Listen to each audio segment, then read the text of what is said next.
ciclo conversando sobre burnout con la intención de, primero, clarificar que ya fue reconocido por la Organización Mundial de la Salud como una enfermedad. Esto ocurrió en el año 2018 tras ratificar la revisión número 11 de la Clasificación Estadística Internacional de Enfermedades y Problemas de Salud Conexos, cuya entrada en vigor comenzó el pasado 1 de enero del 2020, del presente año.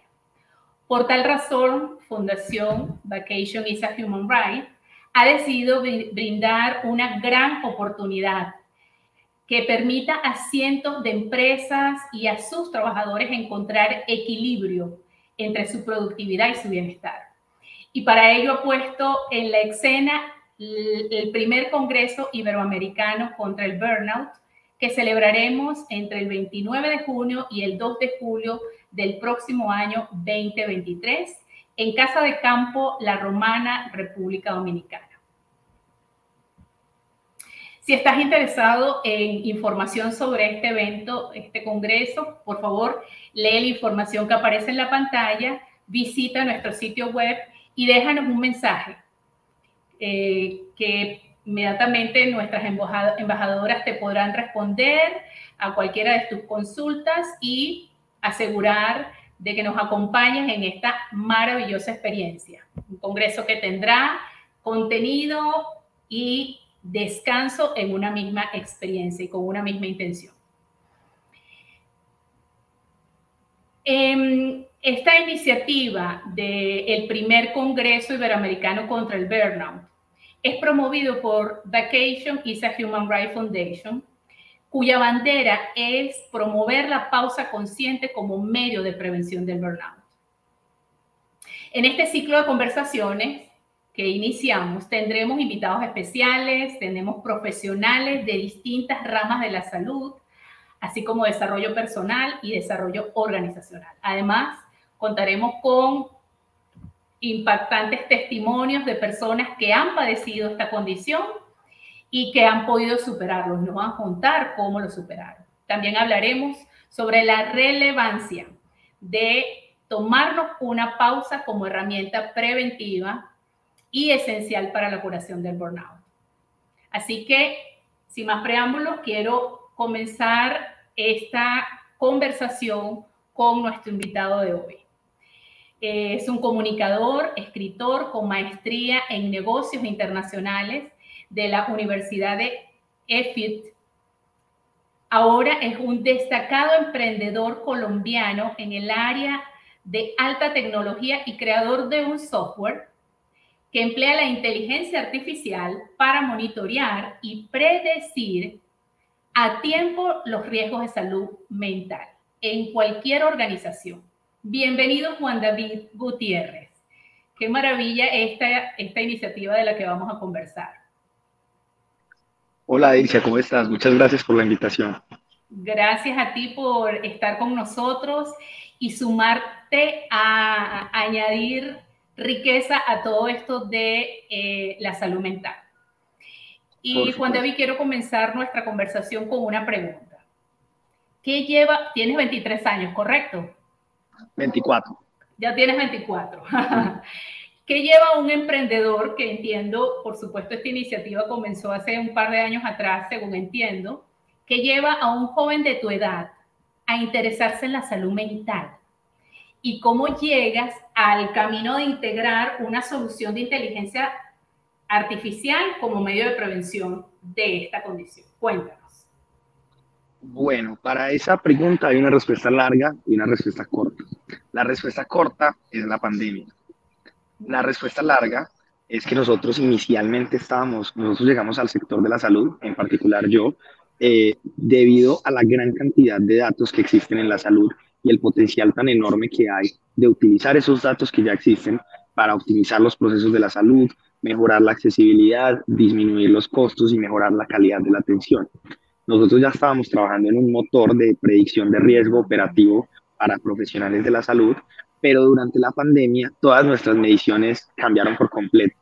Es un evento que cambió por completo la percepción no solamente de cómo se previene y se monitorean los riesgos en las organizaciones, sino también poner el enfoque en que la salud mental es un factor fundamental para el funcionamiento de cualquier organización.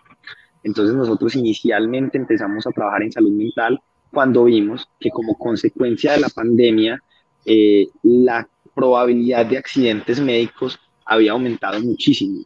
Y una causa muy significativa de este factor era el deterioro de la salud mental de los profesionales de la salud debido al sobretrabajo, al agotamiento laboral y el burnout, a las diferentes emociones que es estar en la primera línea de una pandemia, que para de pronto muchas personas que no somos profesionales de la salud no lo vimos de frente, pero que para los profesionales de la salud estuvieron en las trincheras luchando todo este tiempo y tarde o temprano todo ese esfuerzo, todo ese trabajo que ellos hicieron para protegernos a todos, se vio evidenciado en un deterioro de la salud mental de ellos.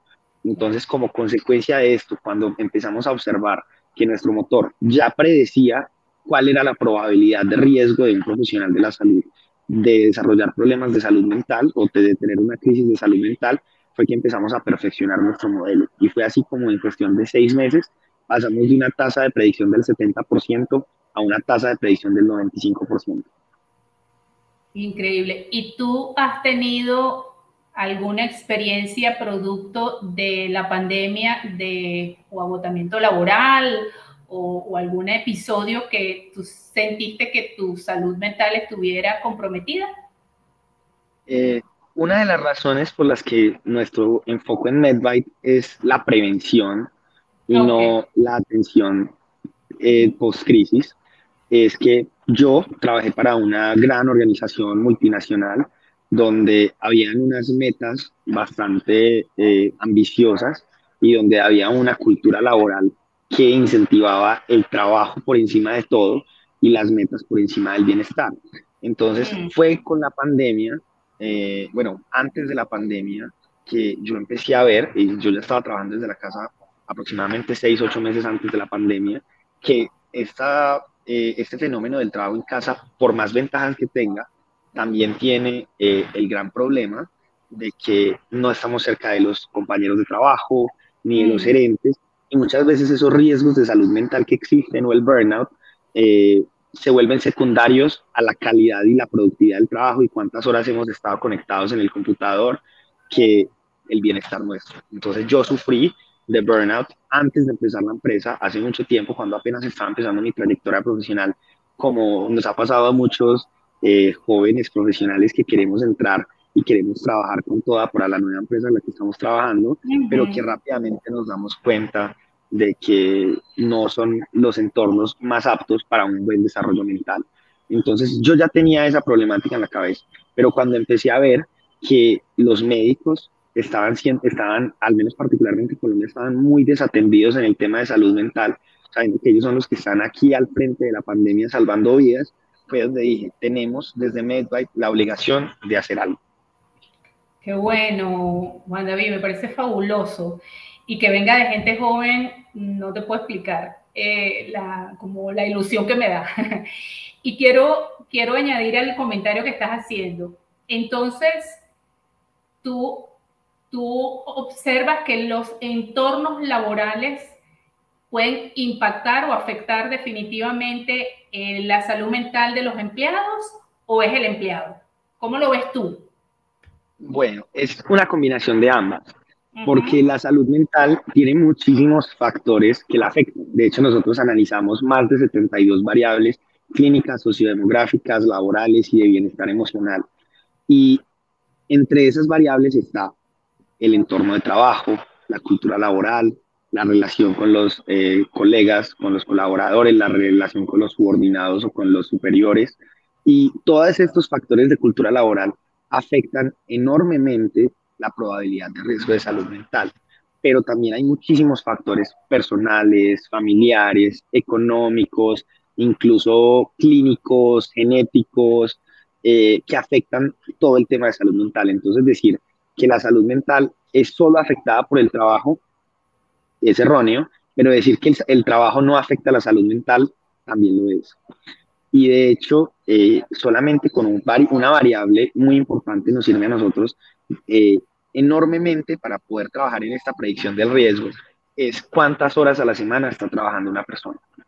Entonces, si tú trabajas más de 80 horas a la semana, tu probabilidad de riesgo comparado con una persona que de pronto tenga unas circunstancias muy similares a ti, pero que trabaja 40 horas a la semana, la probabilidad de riesgo del que trabaja más está mucho más alta. Absolutamente. Pero hay muchísimos otros factores que afectan, como la calidad del trabajo que se está haciendo, el entorno, porque hay unas profesiones con más riesgos que otras.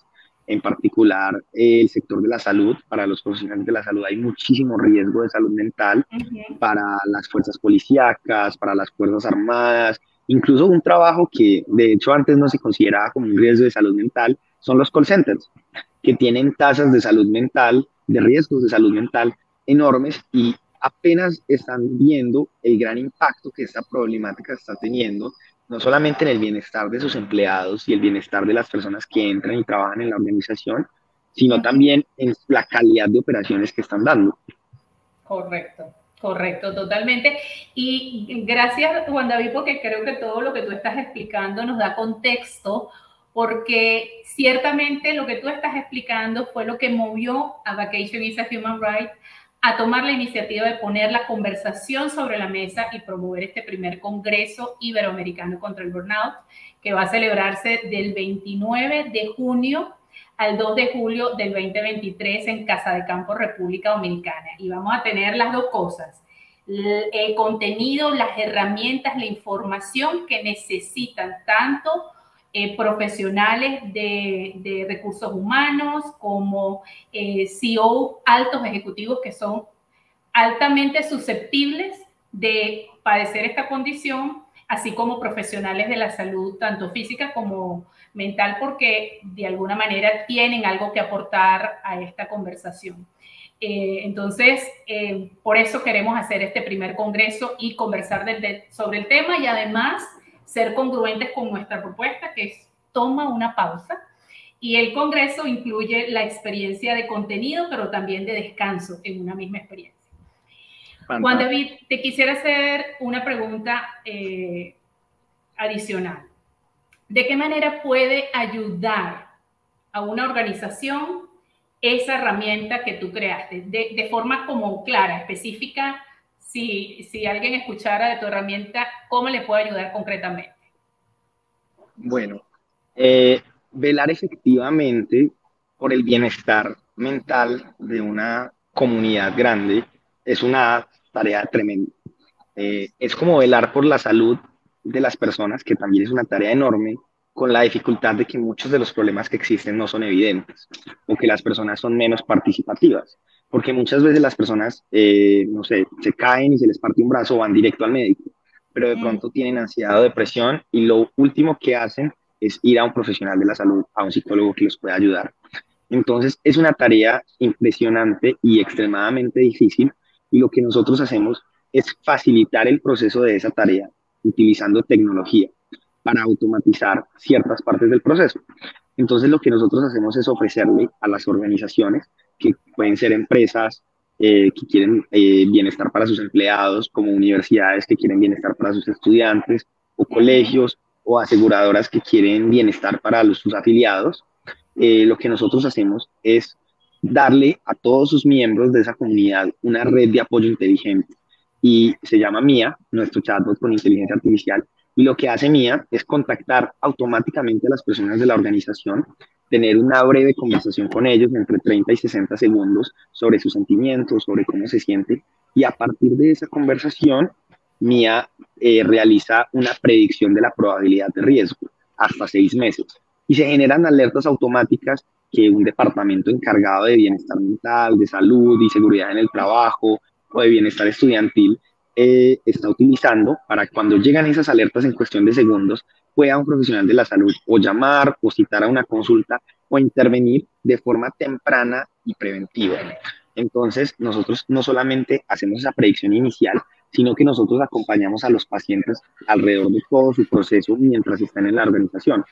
Entonces, cómo se han sentido después de la consulta psicológica, si todavía necesitan ayuda, dependiendo de su nivel de riesgo mía, los contacta una vez a la semana, una vez al mes, una vez cada 3 meses, y lo que hace es darle un triaje rápido a las organizaciones para saber qué personas tienen riesgos de salud mental y cuáles son las personas que tienen una probabilidad de riesgo de salud mental a 6 meses, para que las organizaciones puedan intervenir con grupos de apoyo, consultas psicológicas, llamadas de bienestar, para evitar la materialización de esos riesgos a través del Claro. tiempo y tener una visión panorámica del bienestar de la organización.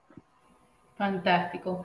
Y me parece formidable poder identificar esto, Juan David, porque ciertamente tú decías, alguien se cae y resulta que nadie cree que esa caída o ese accidente estuvo asociado a un cuadro emocional. Y eso, por poner algunos simples, sin contar con condiciones que empiezan a ser complejas como diabetes, como cánceres, como fibromialgia, que son enfermedades muy asociadas al estrés crónico, que además también por el lado de Vacation is a Human Right tenemos una red de apoyo de profesionales para atender este tipo de situaciones emocionales. Así que definitivamente somos aliados naturales en ponerle acción a lo que mucho se está diciendo, pero no todos estamos haciendo. Así que nosotros sí nos sumamos en ocuparnos del asunto, ¿verdad? Y una última pregunta, Juan David, ¿por qué las empresas necesitan discutir y brindar herramientas para superar el agotamiento laboral específicamente? Porque esa es la materia que a nosotros, del problema de salud mental, a nosotros nos preocupa el agotamiento, el estrés crónico. ¿Por qué tú crees que las empresas necesitan discutir y brindar herramientas? Por supuesto, hay muchos factores económicos como deserción, ausentismo, tasa de rotación de personas nuevas en la empresa, pero aparte de esos factores económicos que existen y se han documentado y se ha hablado mucho, también es muy importante para las empresas no solamente velar por el bienestar de sus empleados en temas de salud mental, sino también asegurarse que están ofreciendo el entorno necesario para un desarrollo de bienestar mental óptimo.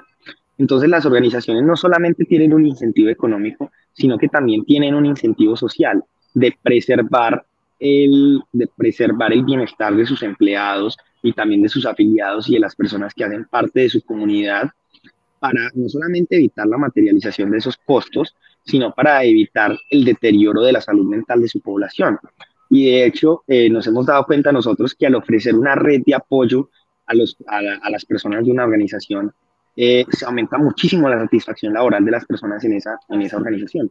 Y eso no solamente afecta la tasa de rotación de personal, sino que también afecta la calidad del trabajo que se hace y la productividad que hay, porque de hecho es una estadística poco conocida, que el 17% de los profesionales de la salud en Colombia particularmente, pero en otros países es una tasa muy similar, sufren, han tenido algún error en su trabajo debido a los problemas de salud mental. Nosotros empezamos viendo esta problemática con el sector médico, donde un riesgo de salud mental y un error pueden resultar en una vida perdida, pero esto aplica para todos los entornos laborales. Así Entonces, es. velar por el bienestar mental de una comunidad no solamente le hace bien a la comunidad y a la empresa, sino que también se asegura de que se minimicen al máximo estos errores y se pueda prevenir cualquier posible disrupción a las operaciones de la empresa, y en las empresas que trabajan con temas delicados, incluso se puedan salvar vidas, enfocándose en que las personas puedan estar bien para hacer su trabajo bien. Porque si alguien no está bien, ¿cómo le vas a pedir que haga su trabajo bien? Sí, totalmente. Y mientras te escucho, reflexiono, Juan David, que creo que nuestra propuesta de solución de alguna manera toca distintas dimensiones, porque al CEO, al dueño de empresa, le interesa, porque la primera responsabilidad de la empresa es ser financieramente sostenible. Entonces le preocupa la productividad, le preocupa la rentabilidad. A los altos ejecutivos cumplir las métricas que son desafiantes. A los gerentes de recursos humanos tienen el desafío de las ausencias, de los retardos, las horas extras, lidiar con estas dinámicas en los equipos de trabajo para lograr sus objetivos y ciertamente cada presión en cada una de estas cabezas conlleva unos riesgos en el personal que ciertamente hay que observar y voltearnos a verlo. De verdad, gracias, Juan David, por esta entrevista. La verdad es que me encantaría volver a tener un segundo encuentro contigo para aterrizar algunos otros puntos, pero queremos respetar que el tiempo que establecimos para estas conversaciones sea corto. Así que gracias por tu tiempo. En nombre de la Fundación Vacation is a Human Right, a ti y a tu equipo, gracias por ser parte de esta iniciativa, ser nuestro primer invitado oficial. Mira, Juan David, ¿ya te inscribiste en el Congreso? Aún no, pero tenlo por seguro que voy a estar allá. Qué bueno, para que la gente te conozca, claro que sí. Y a los que nos están escuchando, si quieres ser parte del primer Congreso Iberoamericano contra el Burnout, toma una pausa, lee la información que aparece en la pantalla y visita nuestro sitio web www.viahr.org/congreso y puedes incluso reservar. Tenemos un plan que tiene poco tiempo, puedes reservar con una cuota mínima, como lo ves en la pantalla, la participación para que de una vez guardes tu cupo, porque esto se está moviendo rápido. La verdad es que mucha gente se está identificando con esta problemática, quiere conocer más y quiere tomar una pausa con nosotros. También hay la posibilidad de unirse en calidad de sponsor o patrocinante, así que nuestras embajadoras están esperando para atenderles, para guiarles en el proceso, y nos vemos en República Dominicana, La Romana, Casa de Campo, del 29 de junio al 2 de julio. Gracias a ti, Juan David, por estar con nosotros y a todos los que se conectaron. Muchas gracias a ustedes por la invitación y la gran iniciativa. Que estén muy bien. Gracias. Hasta luego.